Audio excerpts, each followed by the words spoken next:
بسم اللہ الرحمن الرحیم۔ آج ذکر کر رہے ہیں کربلا میں شہید ہونے والے اسلم بن عمرو ترکی غلام کا۔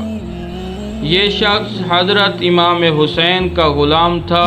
اس کو آپ نے امام حسن کی شہادت کے بعد خرید لیا تھا اور پھر امام زین العابدین کو بخش دیا تھا۔ اس کا باپ ترک تھا اور یہ غلام قاری قرآن امام عالی مقام کا منشی بھی تھا۔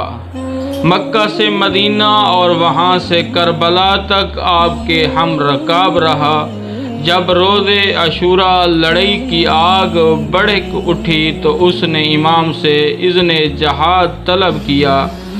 آپ نے فرمایا میرے فرزند سجاد سے اجازت لو، چونکہ اس نے اپنے آقا امام سجاد سے اجازت طلب کی، اہل حرم کو سلام کیا اور تلوار نیام سے نکال کر میدان میں پہنچا۔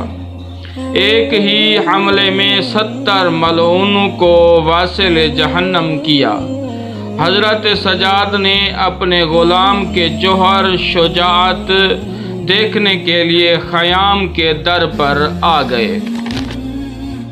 ترکی غلام کافی جہاد کرنے کے بعد ایک دفعہ پھر خیام کی طرف پلٹا، امام سجاد کی خدمت میں پہنچا اور اپنے آقا کو دوبارہ سلام کرنے کے بعد پھر میدان کا راز میں مشغول ہو گیا۔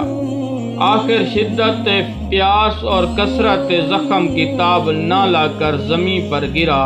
امام حسین فوراً اس کے سرہانے پہنچے، گھوڑے سے اتر کر روئے، اس کے منہ پر اپنا منہ رکھا۔ ابھی غلام ترکی میں تھوڑی سی سانسیں چل رہی تھی تو اس غلام نے آنکھ کھولی، دیکھا سر امام حسین کے زانوں پر ہے۔